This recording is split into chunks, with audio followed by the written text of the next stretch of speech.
A história da vida do meu pai, uma vida rica, muito rica, de momentos, de aventuras e da própria medicina.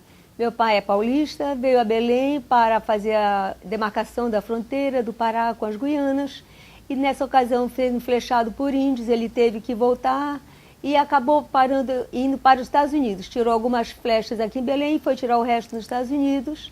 E depois que ele voltou, lá, já que ele estava lá, ele resolveu ficar por 1 ano e meio se especializando. Quando voltou a Belém, começou realmente a vida médica dele no Pará. E um dos fatos que me marcou demais a vida dele, que sempre nos passou isso, desde criança que eu escuto essa história, é que a primeira cliente que ele teve era uma cliente de um apêndice estrangulado, e que então ele marcou a cirurgia na Beneficente Portuguesa. Nessa ocasião, quem tomava conta de lá eram irmãs, e a irmã Perina foi quem organizou para ele essa primeira cirurgia. E então ele pediu apenas que tivesse uma pessoa que o acompanhasse como assistente, e ela disse que conseguia sim.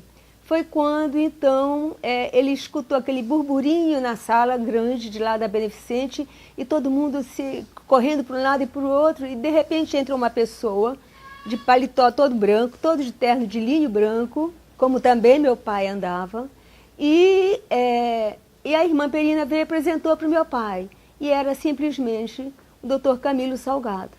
Meu pai ficou surpreso de saber que ele era uma pessoa, nesse tempo, a mais querida, mais respeitada na medicina do Pará. E então ele disse, mas o senhor que vai me ajudar? Ele disse, sim, sou eu sim, eu estou vindo para lhe assessorar. Ele disse, mas como, o senhor comigo?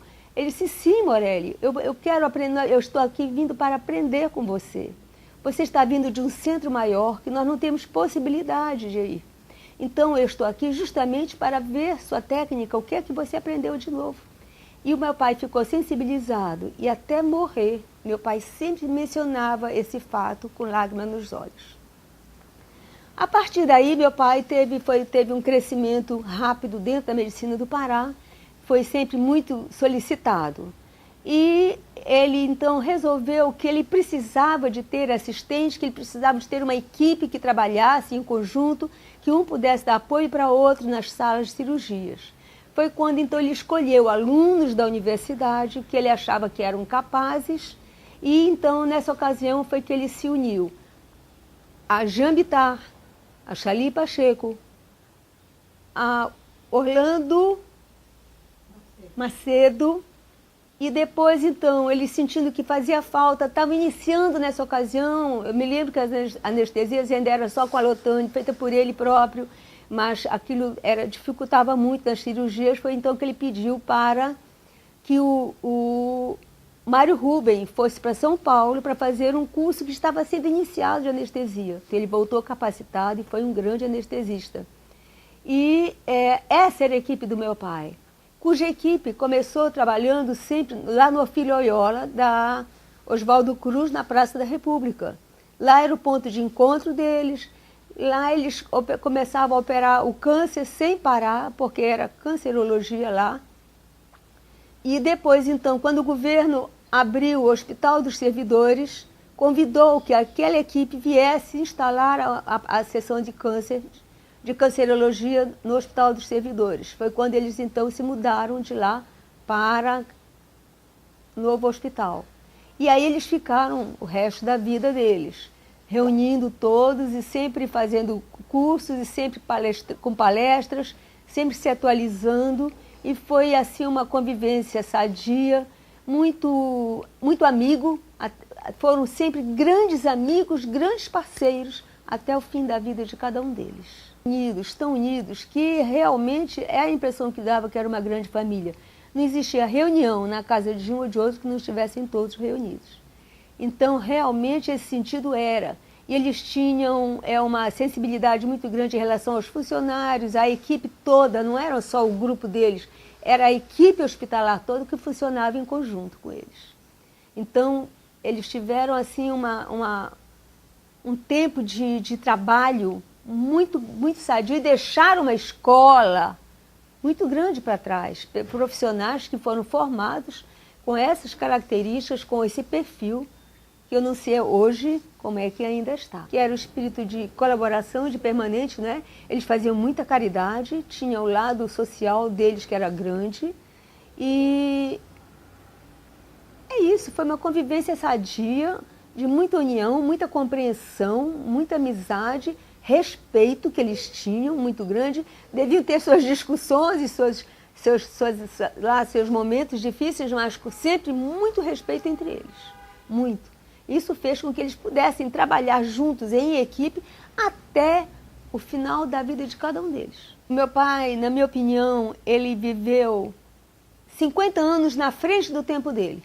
Não digo 50, mas uns 30 anos na frente do tempo dele. Até hoje eu olho para trás, o retrospecto de vida do meu pai, ele foi uma pessoa que chegou inovando. Ele foi um demarcador, isso mesmo. Foi dito muitas vezes para ele que era antes do Morelli e depois do Morelli. Está entendendo? Porque ele veio trazendo realmente uma postura diferente da postura dos médicos do Pará nessa ocasião, nesse tempo de vida. A queda dele, como é que ele se postou quando caiu do cavalo, que a coluna dele ficou parada no meio do campo, que tiveram, ele só dizia, tragam tantas tabocas, façam isso, façam aquilo. Ele foi dando as ordens e as pessoas montando uma tábua para ele deitar. E aí ele disse, agora vá para São Luís, que era a nossa sede. Ligue para Belém, ligaram, peça um avião, o avião tem que vir sem o banco de trás, para eu entrar deitado. E assim meu pai chegou aqui, eu não estava nessa ocasião no Brasil, eu estava estudando fora na Europa. E então, meu pai tinha esse tipo de presença, ele não tinha medo, ele tinha, enfim, ele tinha uma personalidade extremamente marcante.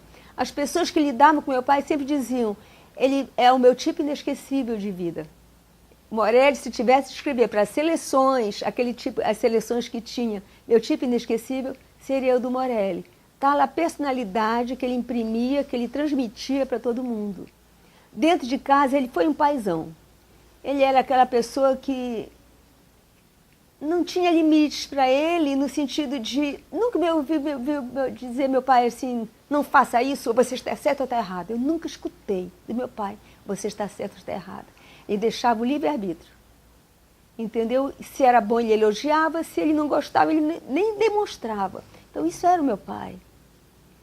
Uma presença muito marcante para todos nós.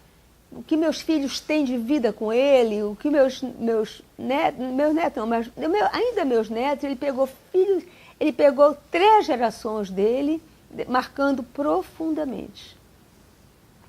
Tinha personalidade muito forte. Ele foi um grande homem, fora do tempo dele, realmente até morrer fora do tempo dele.